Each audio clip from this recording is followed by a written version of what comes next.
Hello. So in this video, we're gonna have some conversation with some of my students. So here we have Azaria Pena Alivia, and then we also have Luciana Puspita Dewi, and then we have Erlita Rossi Evani. Yeah. So they're my students in my class, Discourse Analysis in ELT. And today we're gonna be discussing some topics pertinent to discourse analysis in ELT.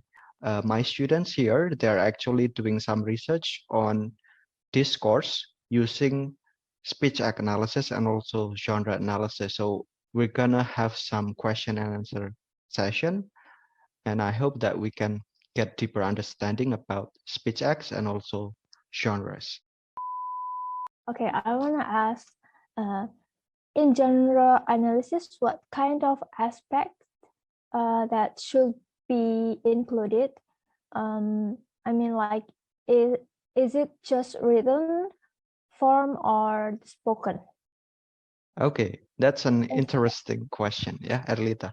Yes. So, well, actually, when we hear the word genre, we might tend to think that it's about written language, because actually the word genre itself originates from the literary works. So that you might remember that maybe in the introduction to literature class, you have been introduced to several genres of literary works, like prose, like poem, like maybe songs, right?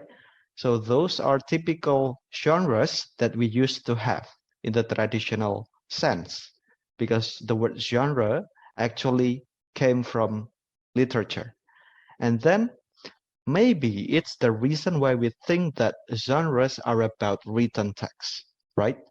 But then linguists, they took the term to analyze different types of text beyond literary works, so that when we think of, let's say, certain genres like movies, for example, we implement genres to movies, and then we have uh, different types of movies like comedy, like romance, right?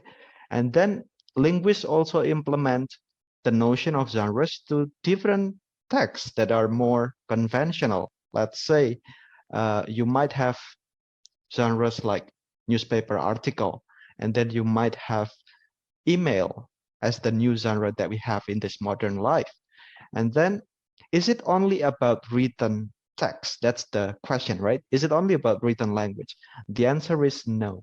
So genre can be about spoken language as well. It can be about spoken discourse as well, because the idea of genre is actually it's about the communicative event. Some scholars define it as communicative event. So genre is a communicative event, and that's why communicative events can take place in the spoken form. For example, you may have speech. Speech is a genre, right? Oh, Speech, casual conversation? casual conversation, that's a good question, Bena. It's actually a kind of debate between scholars. uh, John Swales, if you know him, yeah, he's a very well-known linguist in the field of discourse analysis. According to John Swales, I think I've watched a video about him saying that conversation is, he thinks that conversation is not a genre.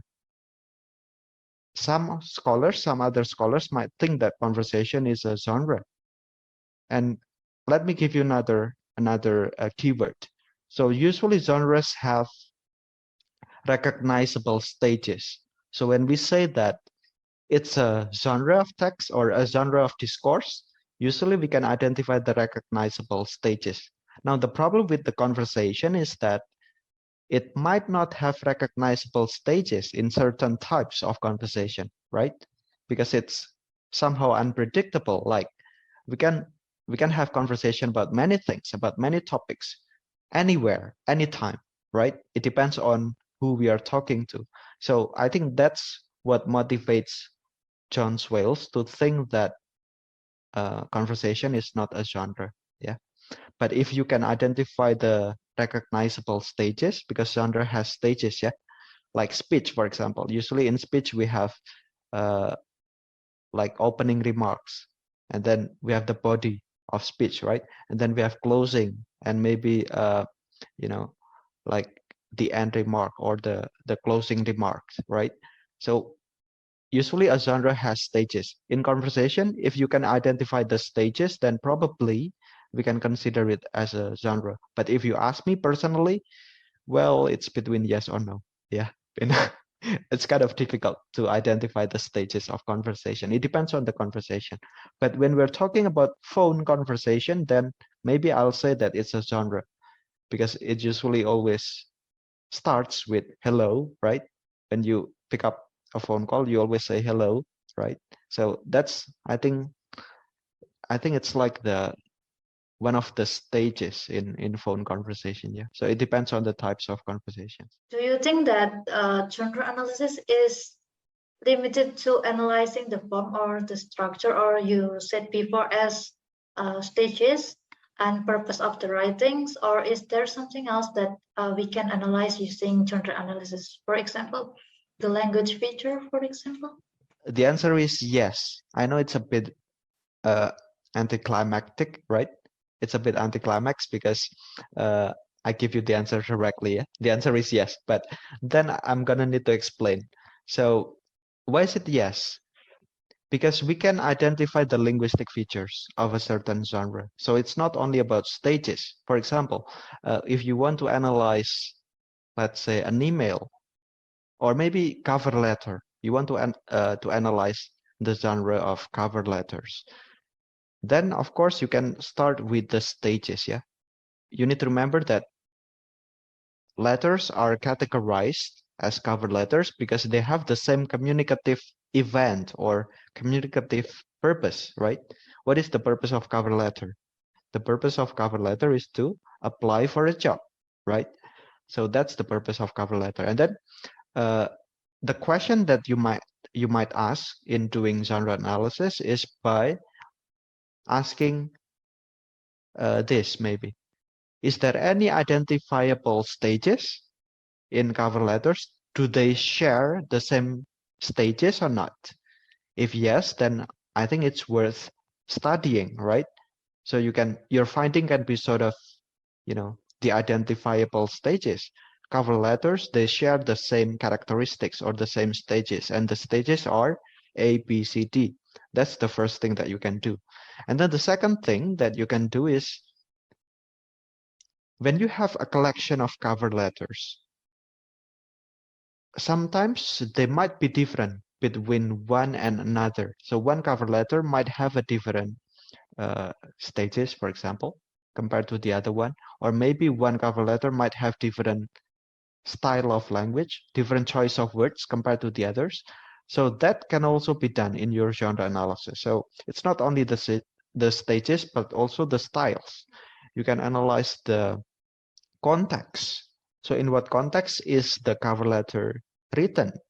And then who is the writer? Who is the addressee, for example? Who will receive the letter? And then what is the style of the letter? What is the vocabulary that is used in the letter? And then maybe the layout, maybe the participants involved in the letter, and many other things. Yeah, so we can analyze many things, not only the stages but also the linguistic features, maybe the cohesive devices. We can analyze the cohesive devices, the signposting in the cover letters, the topics, and many other things. Yeah. Okay, I think that's my answer. Do you have any other question about genres or maybe about speech acts? Actually, I have a question about speech acts. Bene? So, how do we differentiate between illocutionary and perlocutionary acts? Yes. Okay, so that's also a good question. So how do we differentiate between illocutionary and perlocutionary acts? Now, the difference between illocutionary and perlocutionary act, we can define illocutionary as the intended intention, the intended meaning of the speaker. So when we utter something, when we produce a speech act, usually we have intention, right?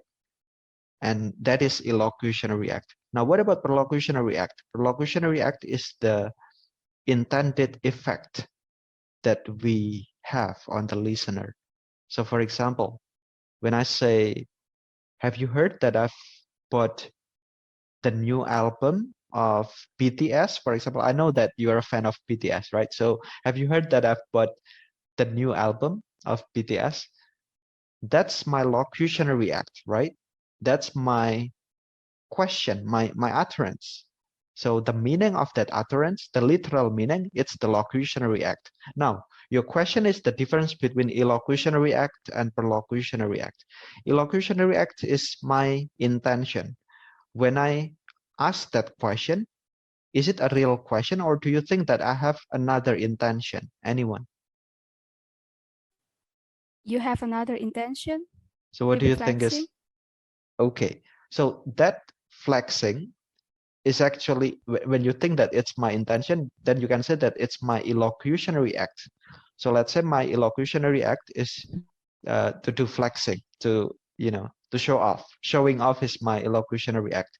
Now, my intended perlocutionary act, when I show off, when I want to show off to the listener, for example, what is the effect that I expect to have on the listener? Maybe the person will feel amazed, right? So let's say my illocutionary act, my intention is to show off, and then my listener might feel that, oh, I'm amazed with uh, his achievement or her achievement, for example. I'm amazed that he can buy the album, for example. So that's the effect, the intended effect. So you might think differently. I mean, like, you might consider that my illocutionary act, it's actually not a question. It's not a real question. Maybe my illocutionary act is to inform. If you think like in a neutral way, if you haven't figured out that I'm flexing, for example, you might consider that my illocutionary act is to inform. And then what is the intended effect? If I inform that listener, then the intended effect on the listener might be that he or she, that the listener knows that I've bought something. So that's another scenario. So there are actually several scenarios that we might have in speech acts. Yeah. Okay. So what can we conclude from this? Anyone? So do you think that speech acts and genres, do you think that they are related? And how can they help us to understand discourse? I think that speech act is a part of genre. So when we have a text, for example, a text, and then we first analyze the genre, and then inside the text we can find the speech act, something like that. Sir. Very good, Lucy. Yes. So that's actually the conclusion that I would like to draw. Yeah. So I would like to say that, yes, like what you said, speech acts are actually parts of genre. You might remember that,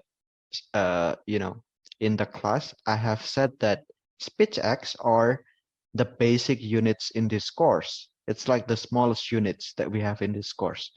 So we can say that speech acts are smaller than genre. So usually a genre contains various speech acts, right? So we can say that genre is the bigger discourse. It's like the bigger types of discourse, and then the speech acts is the units within that genre. Yeah. I just want to ask, is every communication can be analyzed by speech act? I think so. I'd say so, because speech act is like the utterance. Think of speech act like the sentence that you have in written forms. So, for example, when we're talking about written discourse, usually a speech act is a sentence. But when we're talking about spoken discourse, then the speech act that we have is in the form of an utterance.